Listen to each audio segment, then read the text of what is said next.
Hi, எல்லோரும் எப்படி இருக்கீங்க? நல்லா இருக்கீங்கன்னு நம்புகிறேன். இன்றைக்கி நம்ம பார்க்க போகிறது இளநீர் கேக் தாங்க. இது ரொம்ப டேஸ்டியான கேக்கு. வாயில் போட்டாலே அப்படி மெல்ட் ஆயிரும், அவ்வளோ டேஸ்ட் இது. வீடியோ பார்க்குறதுக்கு முன்னாடி இந்த சேனலை நீங்கள் ஃபஸ்ட் டைம் பார்க்குறீங்கன்னா தயவு செஞ்சு கொஞ்சம் சப்ஸ்கிரைப் பண்ணி வச்சுக்கோங்க. அப்படியே பக்கத்தில் இருக்கிற பெல் ஐக்கன்லேயும் ஆளுங்கிற ஆப்ஷனை எனேபிள் பண்ணி வச்சுக்கோங்க. அப்புறம் தான் நான் மறுபடியும் போடக்கூடிய வீடியோஸ் உங்களுக்கு நோட்டிஃபிகேஷனாக வரும். சரி, நம்ம இது எப்படின்னு பார்க்கலாம். ஃபஸ்ட்டு நான் இதுக்காக 2 இளநீ தான் எடுத்திருக்கேங்க. இளநீ எடுக்கும்போது உள்ளே கொஞ்சம் திக்காக வழுக்க இருக்கிற மாதிரி இளநீ எடுத்துக்கணும். அதுக்கப்புறம் அந்த தண்ணியை தனியாக நம்ம சேவ் பண்ணி வச்சுக்கணும். அதுவும் நமக்கு தேவைப்படும். அப்புறம் அந்த இளநியை நல்லா க்ளீன் பண்ணி சுத்தம் பண்ணி எடுத்துடலாம். எடுத்து வச்சுட்டு பாதியை ஒரு மிக்ஸி ஜாரில் போடணும். பாதியை குட்டி குட்டியாக சாப் பண்ணி வச்சிடணும். நம்ம அந்த மிக்ஸி ஜாரில் போட்டது கூடவே ஒரு 2 டேபிள் ஸ்பூன் அளவுக்கு மில்க் மேட் சேர்த்துடலாம். சேர்த்து கொஞ்சம் நல்லா ஃபைனாக பேஸ்ட் மாதிரி அரைச்சி எடுத்துக்கணும். ரொம்ப ஃபைன் பேஸ்ட்டாக அரைச்சி எடுத்துக்கணும். இது நம்ம கேக்கில் ஃபில்லிங்க்கு வைக்கணும். அதுக்காக தான் அரைச்சி எடுத்துகிட்டு மீதியை குட்டி குட்டியாக சாப் பண்ணி வச்சிடலாங்க. ரொம்ப டேஸ்ட்டான ஒரு கேக் இது. நம்ம இதில் எக்ஸ்ட்ரா எந்த எசன்ஸும் ஆட் பண்ண போகிறதில்ல. Full and full tender coconut பல்ப்பும் அதுக்கப்புறமா அதில் உள்ள தண்ணி தான் நம்ம யூஸ் பண்ண போகிறோம். இந்த மாதிரி குட்டி குட்டியாக சாப் பண்ணி வச்சிடலாம்.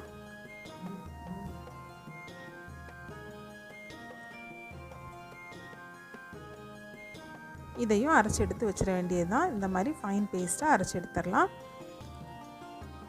அதுக்கப்புறமா நம்ம கேக் அசைன் பண்ணலாம். அதுக்காக நான் ஒரு போர்டு எடுத்துகிட்டு 6 இன்ச்சில் பண்ணக்கூடிய வெண்ணிலா கேக் தான் நான் எடுத்திருக்கேன். பேஸாட்டு அதை 3 லேயராக கட் பண்ணி ஃபஸ்ட் லேயரில் வச்சிடலாம். வச்சுட்டு அதுக்கப்புறமா இதில் நம்ம சுகர் சிரப்புக்கு பதிலாக நம்ம நேரமாக எடுத்து வச்சுருந்தோம் இல்லையா, டெண்டர் கோகோனட் வாட்டர், அதில் 2-3 டேபிள் ஸ்பூன் அளவுக்கு நமக்கு எவ்வளோ சர்க்கரை தேவையோ அந்த அளவுக்கு சர்க்கரை சேர்த்து நல்லா மிக்ஸ் பண்ணிவிட்டு கொஞ்சமாக அரிச்சு எடுத்துடணும். அதில் ஏதாவது பொடி எதாவது இருந்துன்னா போயிடும். அரிச்சு எடுத்துகிட்டு அந்த தண்ணியை தான் நம்ம இதில் சுகர் சிரப்புக்கு பதிலாக ஸ்ப்ரெட் பண்ணி கொடுக்குறோம். அதுக்கப்புறமா மேலே விப்பிங் க்ரீம் பீட் பண்ணி வச்சுருந்தேன், அதை அப்ளை பண்ணிடலாம். அதுக்கு மேலே நம்ம பேஸ்ட் பண்ணி வச்சுருந்த டெண்டர் கோகோனட்டோட பல்ப்பு அதை ஒரு 2 டேபிள் ஸ்பூன் அளவுக்கு எடுத்துகிட்டு நல்லா ஸ்ப்ரெட் பண்ணி விட்டுடலாம். நம்ம பல்ப் பண்ணும்போது தண்ணி எதுவும் சேர்க்க வேண்டாங்க. அந்த இளநியோட வழுக்கையும் மில்க் மேடும் மட்டும் போதும். அதை ஸ்ப்ரெட் பண்ணிவிட்டு அதுக்கு மேலே நம்ம சாப் பண்ணி வச்சுருந்த டெண்டர் கோகோனட் பீசஸ் அதையும் கொஞ்சமாக போட்டுடலாம். அதுக்கப்புறமா மறுபடியும் இன்னொரு லேயர் கேக் வச்சுட்டு டெண்டர் கோகோனட் இளநீ அந்த தண்ணியை மிக்ஸ் பண்ணி கொடுத்துடலாங்க. நம்ம இந்த தண்ணி இதில் சேர்க்கும்போது அந்த கேக்லேயே நல்ல ஒரு டெண்டர் கோகோனட்டோட நல்ல ஒரு ஃப்ளேவர் வரும். அதுக்காக தான் நம்ம சுகர் சிரப்புக்கு பதிலாக அந்த தண்ணியை அதில் ஆட் பண்ணுறோம். மறுபடியும் சேம் ப்ரொசீஜர் தான். க்ரீம் அப்ளை பண்ணிவிட்டு டெண்டர் கோகோனட் பல்ப்பு ஸ்ப்ரெட் பண்ணிவிட்டு அதுக்கப்புறமா நம்ம சாப் பண்ணி வச்சுருந்த டெண்டர் கோகோனட் பீசஸையும் போட்டுக்கலாம்.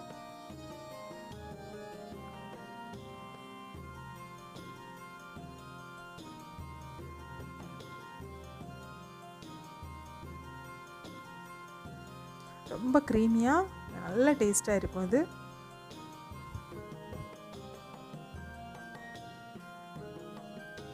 ஜாஸ்தி வேணால் ஜாஸ்தி போட்டுடலாம். நம்ம எவ்வளோ தேவையோ அந்த அளவுக்கு இதில் போட்டுடலாம். போட்டு கடைசி லேயர் கேக்கை வச்சுட்டு டெண்டர் கோகோனட் வாட்டர் ஸ்ப்ரெட் பண்ணிவிட்டு க்ரம் கோட் பண்ணி வச்சிடலாங்க.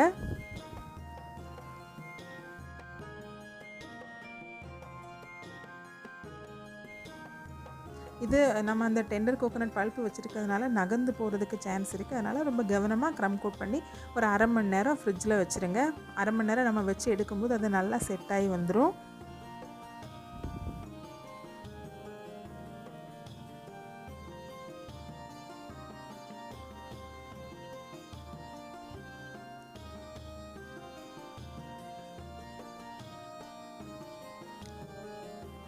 அரை மணி நேரம் கழித்து நான் வெளியே எடுத்துகிட்டு நீ ஃபைனல் கோட்டிங் பண்ணிட வேண்டியது தான். கொஞ்சம் அதிகமாகவே க்ரீம் எடுத்துகிட்டு நம்ம ஃபுல்லாக அப்ளை பண்ணி ஃபினிஷிங் பண்ணி எடுத்துடலாம்.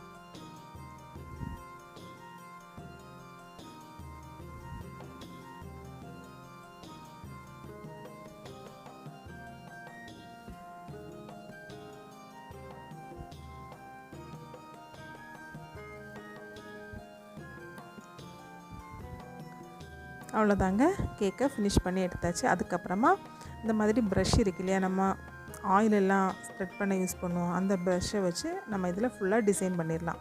அதாவது அந்த ப்ரஷ்ஷை கீழேருந்து மேலே இப்படி ஜஸ்ட்டு ரப் பண்ணி விட்டால் போதும். இழுத்து விட்டுட்டோன்னா நமக்கு இந்த மாதிரி ஒரு டிசைன் கிடைக்கும். ஷார்ப் எட்ஜெல்லாம் வராதவங்களுக்கு கூட இந்த ஒரு டிசைன் ரொம்ப யூஸ்ஃபுல்லாக இருக்குங்க. நோட் பண்ணி வச்சுக்கோங்க. அதுக்கப்புறமா நான் வந்து இப்படி ஒரு கலர், இது வந்து நான் ப்ளூவும் எல்லோவும் மிக்ஸ் பண்ணி எடுத்த கலர்.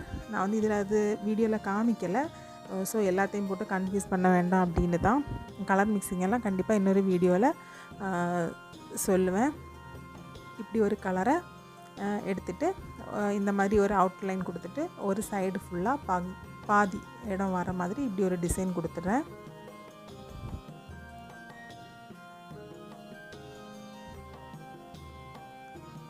இதை கொஞ்சம் க்ளீனாக ஃபினிஷ் பண்ணி எடுத்துடலாம்.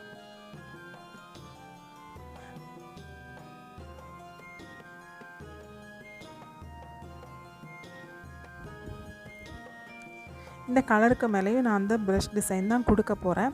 ஏன்னா நான் இதோட அவுட்டர் லைனில் கோல்டன் டஸ்ட்டால் டெக்கரேட் பண்ண போகிறேன். அப்போ அதுக்காக நம்ம இந்த மாதிரி ப்ரஷ் வச்சு இழுத்து கொடுக்கும்போது மேலே இப்படி ஒரு எட்ஜ் மாதிரி வருங்க. அந்த எட்ஜில் நம்ம அது கோல்டன் டஸ்ட்டு கலர் பண்ணும்போது சூப்பராக இருக்கும். அதுக்காக தான் இப்படி ஒரு டிசைன்.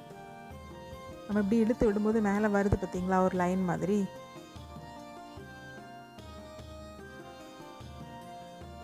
அவ்வளோதாங்க, முடிஞ்சிச்சு. நீ போர்டை நல்லா க்ளீன் பண்ணி வச்சிடலாம். அதுக்கப்புறமா நம்ம மேலே ஏதாவது டிசைன் கொடுக்கணுன்னா கொடுத்துடலாம். நான் இதில் இந்த லைன் ஃபுல்லாக ரோசட்டே டிசைன் தான் கொடுத்துருக்கேன். ஸ்டார் நோசில் வச்சு ரோஸ் டிசைன் தான் கொடுத்துருக்கேன்.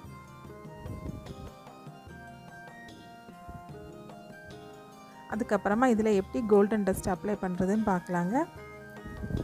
இந்த மாதிரி லஸ்டர் டஸ்ட் கோல்டன் கலர் எடுத்துகிட்டு அதை ஒரு சின்ன பிளேட்டில் வச்சு 2-3 ட்ராப்ஸ் லெமன் ஜூஸ் ஆட் பண்ணிக்கலாம். அப்போ அது கொஞ்சம் லிக்விடியாக வரும். அந்த லிக்விடை இந்த மாதிரி சின்ன ப்ரஷில் தொட்டுட்டு ஜஸ்ட் அந்த கார்னரில் கொஞ்சம் நம்ம டச் பண்ணி கொடுக்கணும். அழுத்தி வைக்க வேண்டாம். அழுத்தி வச்சா நம்ம இது விப்பிங் க்ரீமில் ரொம்ப சாஃப்டாக இருக்கும். அழுத்தி வச்சா அது போயிடும். அதனால் மேலே ஜஸ்ட் அப்படி கொஞ்சம் கொஞ்சமாக ரப் பண்ணி விட்டு கொடுத்துடலாம். அப்போ அது பார்க்கவே ரொம்ப அழகாக இருக்கும். அப்புறமா இந்த கலர் முடியக்கூடிய அந்த சைடில் அதுலேயும் இந்த மாதிரி கோல்டன் டஸ்ட்டை அப்ளை பண்ணி விட்டுடலாம்.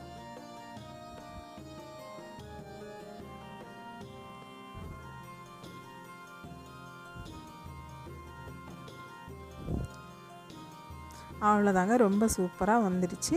இனி இது மேலே நான் கொஞ்சம் ஃபவுண்டன் ஃப்ளவர்ஸ் குட்டி குட்டியாக கட் பண்ண சின்ன சின்ன ஃபவுண்டன் ஃப்ளவர்ஸ் அப்புறம் லீஃபும் வச்சு கொடுத்துட்றேன்.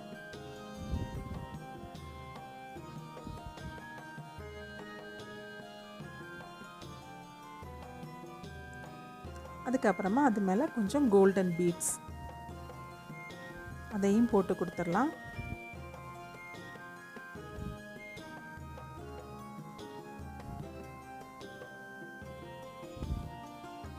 ரொம்ப சிம்பிளாக இந்த மாதிரி டிசைன் பண்ணி எடுத்துடலாம். நம்ம சைடெல்லாம் ஷார்ப் எட்ஜ் வரலன்னா ப்ரஷ் டிசைன் ரொம்ப நல்லாவே செட் ஆகும். இப்போது இந்த வீடியோ உங்களுக்கு பிடிச்சிருக்குன்னு நம்புகிறேன். பிடிச்சிருந்தால் லைக் பண்ணுங்கள், ஷேர் பண்ணுங்கள், கமெண்ட் பண்ணுங்கள். தேங்க்யூ ஃபார் வாட்சிங்.